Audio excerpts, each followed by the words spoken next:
Et salut tout le monde, bienvenue dans cette nouvelle vidéo pour vous présenter un nouveau projet que j'ai fait récemment. Voilà, j'ai pour la première fois fait participer au Inktober de cette année 2025. Voilà, pour ceux qui ne savent pas ce que c'est un Inktober, eh bien, c'est un défi qui a lieu chaque année au mois d'octobre. Et le but du défi, c'est tout simplement de faire un dessin par jour durant tout le mois d'octobre, donc du 1er au 31 octobre, en suivant une liste. Euh, donc voilà, dans cette vidéo, je vais vous expliquer un petit peu comment je me suis débrouillé pour faire ce défi, quelle a été un peu ma méthode de travail, un peu mes inspirations, etc. Et puis derrière, je vous montrerai tout simplement un par un tous les dessins que j'ai faits, puis je vous raconterai un peu pour chacun une petite anecdote, mes inspirations, etc. Donc voilà, vidéo un petit peu longue, il y aura probablement peu voire pas de montage. L'idée c'est de faire un truc assez simple. Voilà. Donc, sans plus tarder, déjà pour continuer un peu sur l'explication du Inktober, donc le Inktober c'est un défi qui est entre guillemets officiel, qui a été lancé par un gars il y a déjà pas mal d'années. J'avoue, j'ai pas fait mes recherches, j'ai un peu oublié. Mais bref, qui fait qu'en fait c'est un défi officiel et comme je disais plus tôt, en gros, chaque année il y a une liste de mots, de 31 mots qui est proposée pour un peu voilà, avoir des inspirations pour les dessins qu'on fait chaque jour. Donc il y a cette liste officielle qui est partagée par le créateur du défi.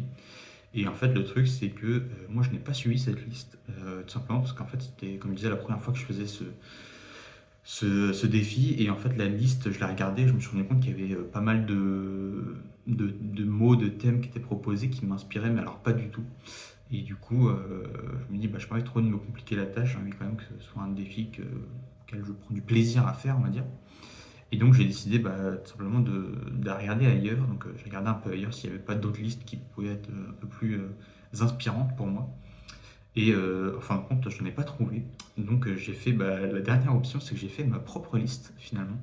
Donc ma propre liste où en fait je suis allé me renseigner un peu sur internet, trouver des moyens de générer des mots aléatoires que je pourrais dessiner.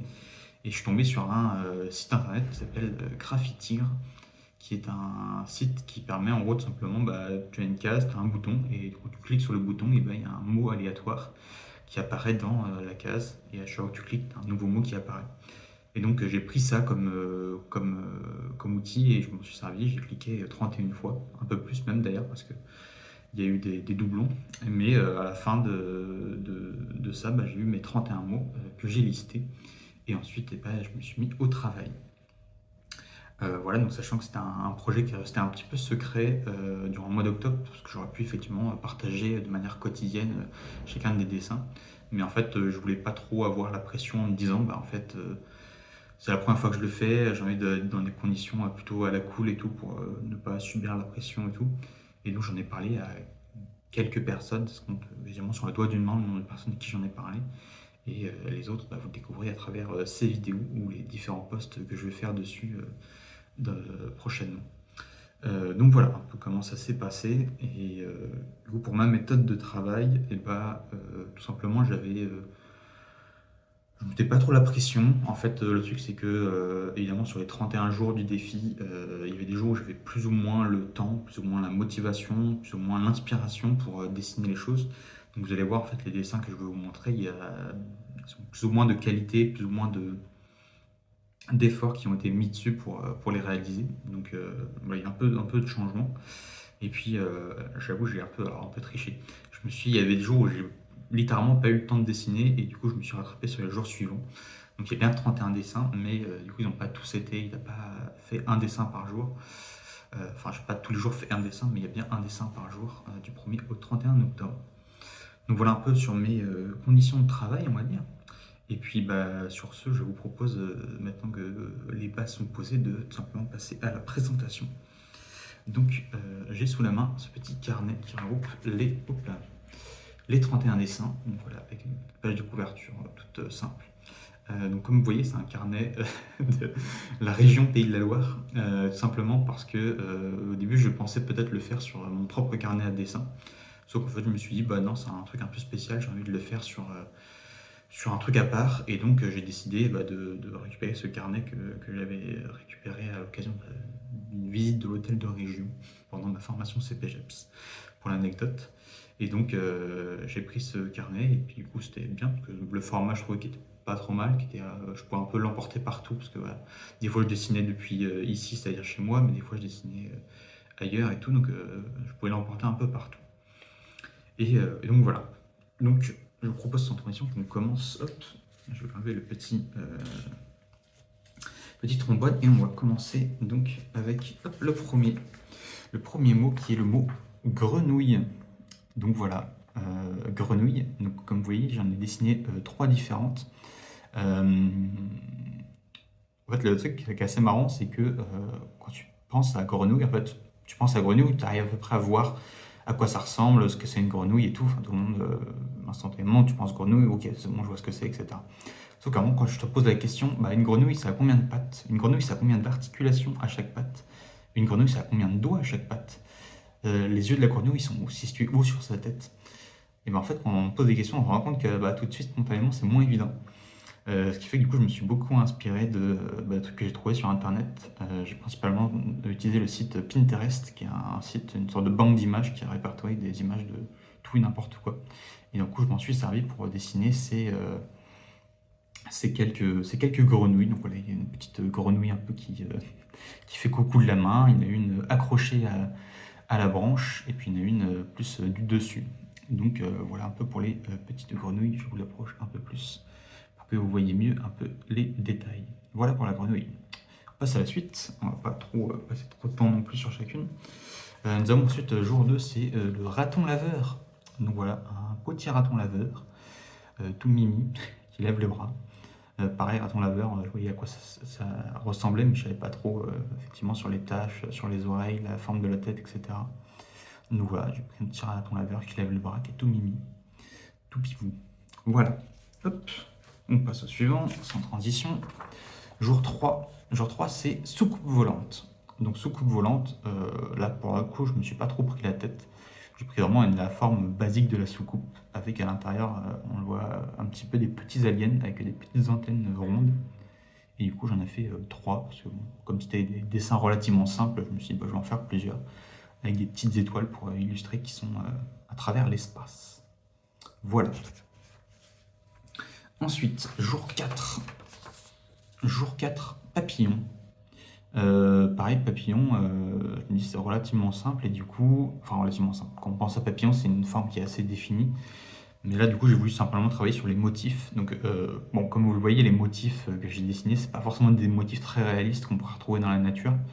Mais moi, j'aime bien un peu dessiner des petits motifs et tout. Et du coup, voilà, je me suis un peu lâché, on va dire, sur mes inspirations. J'ai fait des trucs qui sont pas très réalistes, mais qui, moi, me plaisent. D'ailleurs, j'ai remarqué, c'est que j'aime pas faire attention au début, mais celles sur les extrémités, ici et là, en fait, ça fait des sortes de visages. Mais j'ai même pas fait attention au début, c'est seulement à la fin que j'ai remarqué que ça faisait ça.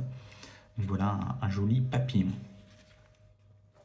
Ensuite, nous avons jour 5. Jour 5, j'ai fait un château hanté. Donc pareil, château hanté, pour le coup, je me suis pas trop pris la tête. J'ai fait un château vite fait, avec des fenêtres et tout. Je me suis pas trop pris la tête, parce que j'aurais pu faire un truc plus élaboré, mais je me dis que ça prendrait trop de temps et j'avais pas trop envie. Et à côté de ça, bah, pour ajouter le côté hanté, j'ai rajouté des petits monstres. Donc on a, comme vous voyez, on a une sorcière ici de ce côté-là. De l'autre côté, on a un petit fantôme. Ici, sur le côté, on a une citrouille, un cimetière, et on les voit pas très bien, mais ici, au pied du château, nous avons un monstre de Frankenstein et un loup-garou tout poilu. C'est pour ça qu'il ressemble à une espèce de truc brumeux, mais en fait, c'est juste des poils. Donc voilà, et puis après, des orages, des nuages avec des éclairs pour faire l'orage et tout, côté un peu sombre et tout. Comme un peu dans les films, on voit le château hanté éclairé par la lueur des éclairs, ce genre de choses. Donc voilà pour le château hanté. Ensuite, jour 6, nous avons Sherlock Holmes. Donc pareil, Sherlock Holmes, j'aurais pu faire un truc un peu plus élaboré, mais je me suis dit je vais rester simple. Et donc j'ai fait simplement une silhouette ombrée, on va dire, de Sherlock Holmes. Donc voilà, on le reconnaît avec son chapeau, avec sa pipe qu'il fume. Et voilà, c'est assez simple, efficace. Et l'idée, c'était pas de se prendre trop la tête. Donc on a un simple Sherlock Holmes en ombrage, donc assez facile à faire, il y a juste à colorier l'intérieur. Donc pour le coup, en termes de dessin, en termes de compétences, je me suis pas trop pris la tête, quoi. Voilà, ensuite, nous avons jour 7. Jour 7, montgolfière. Donc pareil, montgolfière, dessin relativement basique. Donc voilà, juste faire la nacelle, le ballon. Et après, c'était plus sur les motifs de la montgolfière. Moi, pareil, je me suis un peu amusé à faire des choses. Oula, pardon, c'est en train de trembler. Je suis désolé, je suis en train de pas faire des trucs sur la table. Des petits motifs, pareil, relativement simples. Donc voilà, dessin à la cool. Jour 8, trésor. Pareil, trésor, je savais pas trop comment faire, parce que trésor, c'est assez vaste, assez large en fait. On peut faire pas mal de choses différentes avec l'idée de trésor. Mais finalement, je suis resté sur un truc assez basique de un coffre à trésor, comme un trésor de pirate. Donc voilà, rempli de pièces d'or et tout. Donc là, qui a été un petit peu relou, c'est le travail de perspective pour montrer le coffre un peu de trois quarts. Donc je pense que j'ai pas trop mal réussi. Je pense que pas dégueu. Mais voilà, un truc relativement simple pour l'idée de trésor. Ensuite, jour 9. Jour 9, c'était carte. Donc pareil, carte, en fait, carte, ça veut tout et rien dire. Et du coup, je me suis dit, je vais essayer un peu d'illustrer la variété de choses auxquelles on peut penser quand on pense au mot carte. Donc c'est pour ça que vous avez en haut des cartes à jouer. Donc il y a un as de cœur et un 3 de carreau. Je sais pas pourquoi j'ai pris ces cartes-là, mais voilà, je les ai pris. Ensuite, nous avons ici de l'autre côté une carte routière. Donc voilà, un peu une carte pliée sur elle-même avec des points qui représentent des villes et puis des routes entre les villes. Donc voilà, une carte routière plutôt. Et ensuite, pour terminer, nous avons carte postale, donc carte postale de l'avant, donc un truc assez cliché avec une mer et une plage avec un palmier, un petit bonhomme du soleil. Et derrière, une carte postale avec. Voilà, on parle de ses vacances et tout. Truc classique que moi je faisais quand j'étais petit. J'ai envoyé beaucoup de cartes avec ma famille. Aujourd'hui, c'est beaucoup moins le cas. Mais voilà. Donc, un peu l'illustration des cartes dans leur diversité. Ensuite, nous avons jour 10, c'est Putois qui pue. Oui, vous avez bien entendu, c'est Putois qui pue. Des fois, le site Graffiti, de temps en temps, il te propose des trucs un peu spéciaux, un peu bizarres. Et donc, Putois qui pue, vous avez simplement un putois. Et pour montrer qu'il pue, j'ai fait un petit nuage de paix. Voilà, donc je me dis, il a une pose un peu élégante et tout, sur son rocher et tout, un peu stylé, mais en fait, il pète, quoi. Donc, donc voilà pour le putois qui pue. Hop. On poursuit jour 11. Jour 11, c'est Edelweiss. Donc Edelweiss, la fleur des montagnes. Pareil, je me souvenais vaguement de à quoi ça correspondait une Edelweiss, mais je savais plus du tout à quoi ça ressemblait. Donc là, pareil, je suis allé sur internet pour faire mes petites recherches et du coup, j'ai trouvé qu'en fait, globalement, ça se dessine entre guillemets relativement facilement. Donc voilà, cette plante, cette fleur Edelweiss qui est réalisée devant vos yeux. Voilà. Ensuite, on arrive jour 12. Alors, c'est probablement le dessin le plus élaboré que j'ai fait, c'est le supermarché. Donc, le supermarché, j'ai hésité parce qu'au début, je pensais faire un truc plus dans, je sais pas comment dire, mais de face avec des rayons sur la droite et sur la gauche et voir en face la personne qui traverse avec le caddie, donc caddie qui arrive vers soi. Donc de l'autre perspective, on va dire. Finalement, c'était un peu galère en termes de perspective, et du coup, je me suis rabattu sur un truc plus simple. On voit simplement quelqu'un qui est pas très, oula, ne doit pas de mon côté. Quelqu'un qui est pas trop défini, mais c'est pas l'objectif. Il a juste son caddie, puis on voit derrière des rayons. Donc j'essaie d'un peu diversifier les trucs. On a en bas, bouteilles de lait. C'était bouteille de lait là. Ça devait être censé être bouteille de jus de fruits. En haut, on a des fruits, on a des conserves, on a des canettes, on a censé être des paquets de pâtes, enfin bref, des baguettes de pain, donc un petit peu de tout. J'essaie de faire de la diversité des trucs qu'on trouve dans le rayon, même si dans un seul rayon il n'y a pas autant de diversité, mais c'est un peu pour illustrer ça. Donc voilà, c'est probablement un de ceux qui m'a pris le plus de temps, mais je suis plutôt content du résultat. Voilà. On enchaîne. Jour 13. Jour 13, c'était chasseur.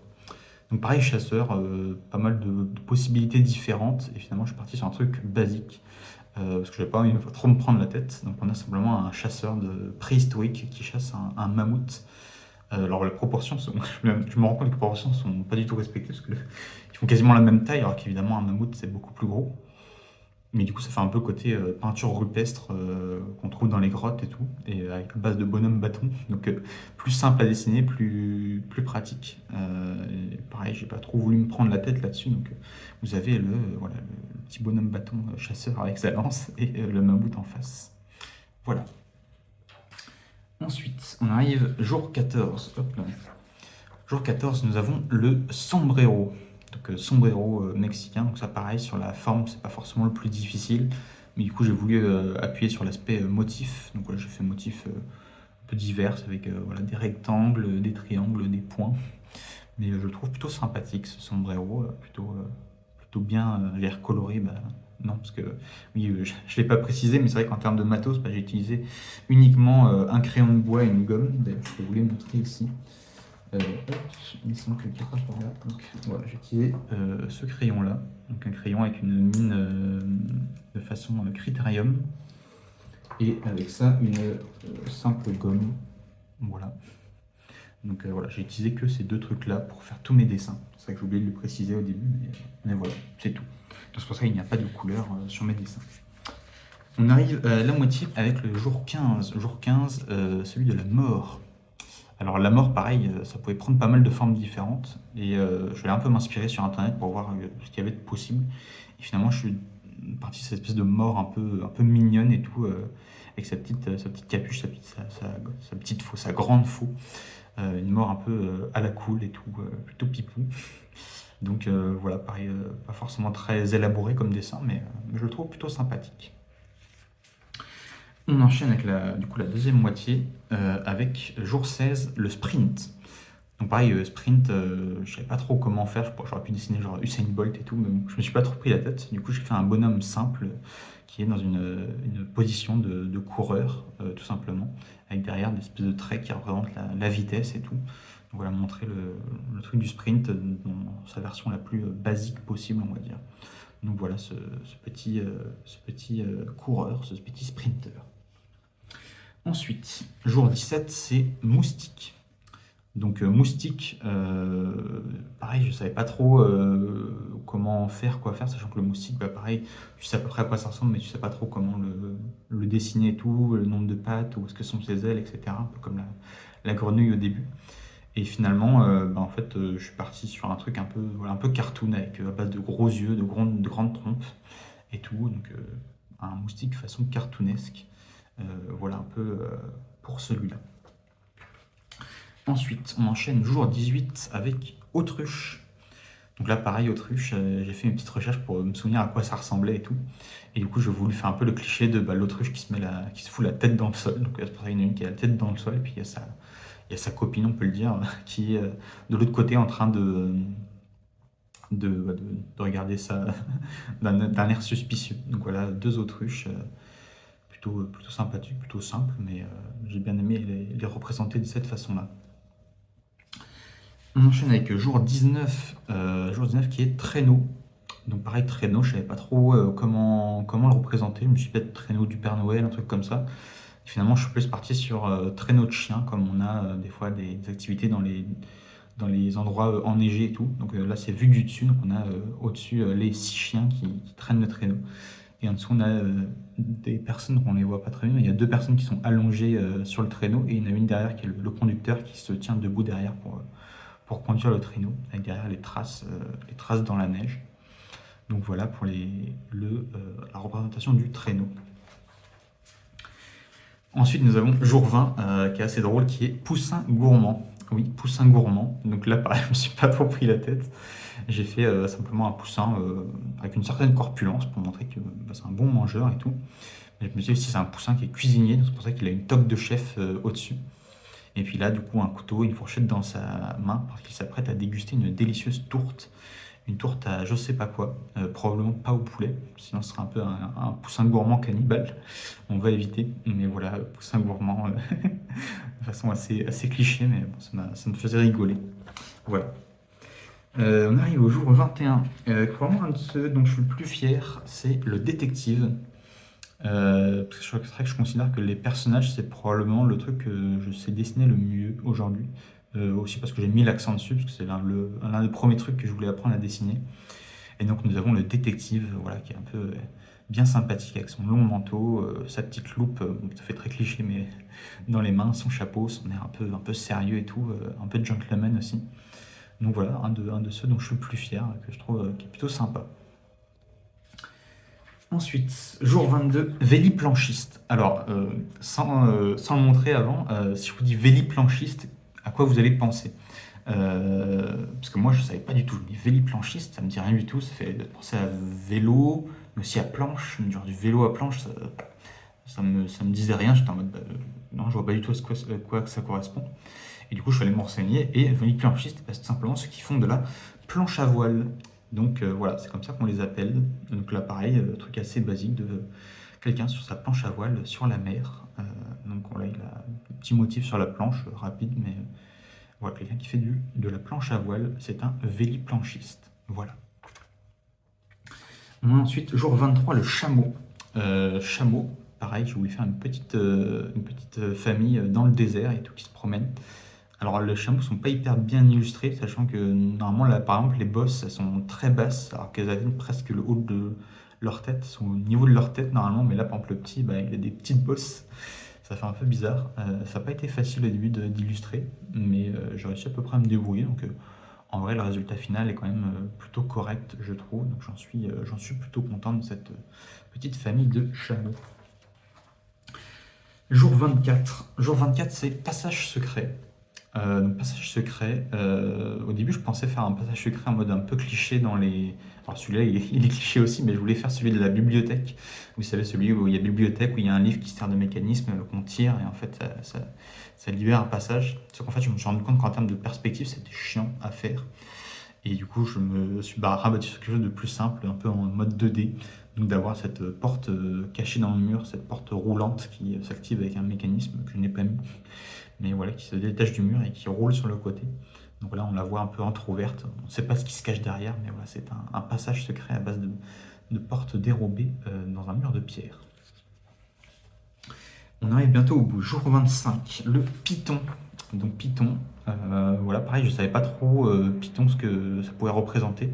Je me suis dit, bah, c'est un serpent, ok, je sais, mais c'est quoi la différence? Et en fait, le Python, bah, faut savoir que je crois que si je dis pas de bêtises, c'est un serpent qui est pas très long. Je crois qu'il fait genre entre 1 mètre et 1 mètre 50, quelque chose comme ça. Et du coup, qu'on voit avec pas mal de motifs, une espèce de taches et tout que j'ai voulu représenter. Donc là, il est un peu enroulé sur lui-même avec des petites taches un peu dans tous les sens. Donc voilà pour le Python. Jour 26, squelette. C'est probablement un de ceux dont je suis le moins content. J'avoue, c'est un moment où j'ai un peu la flemme de faire. Donc voilà, squelette, c'est bah, des bouts de squelette plutôt, mis par terre. Donc on a une main, une espèce d'os, une espèce de, je sais pas quoi, de tibia ou je sais pas quoi. Et puis on a un pied à côté, puis un crâne. Donc là pareil, je me suis pas trop pris la tête. J'aurais pu faire un squelette entier, j'aurais pu faire un squelette d'ailleurs, pas forcément d'humain, mais j'aurais pu faire d'animaux ou autre. Mais finalement, je suis parti sur une espèce de bout, je me suis pas trop pris la tête. Puis en termes d'anatomie, je suis pas sûr que c'est très représentatif, mais voilà, je suis désolé pour ceux qui étudient l'anatomie. Mais voilà pour le squelette. Ensuite, nous avons les pieds. Pieds, donc pareil, bon, juste des pieds quoi, c'est tout. C'est pas trop de recherche particulière. Sachant que pour l'anecdote, c'est marrant parce que je suis allé sur Pinterest pour trouver des images de pieds pour les dessiner. Et en fait, Pinterest n'affiche pas les images de pieds. C'est-à-dire que tu tapes pied, il te met aucun résultat. Alors que par exemple, si tu mets main, bah main, il te met plein de trucs de main, de main réaliste, de main en dessin. Mais pieds, il veut pas. Je sais pas ce qui s'est passé, mais ils ont un souci avec les pieds. Du coup, je suis allé sur Google pour aller rechercher.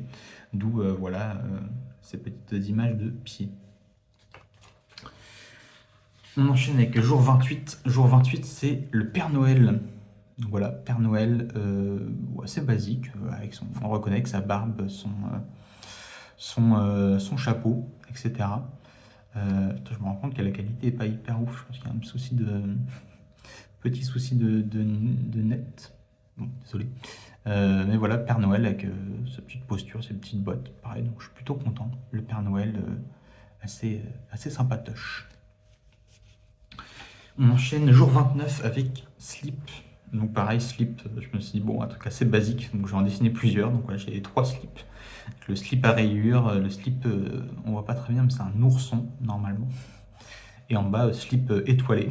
Donc voilà, des slips qui sont plutôt sympathiques, ma foi. Voilà, n'hésitez pas à me dire en commentaire celui que vous préfériez porter chez vous.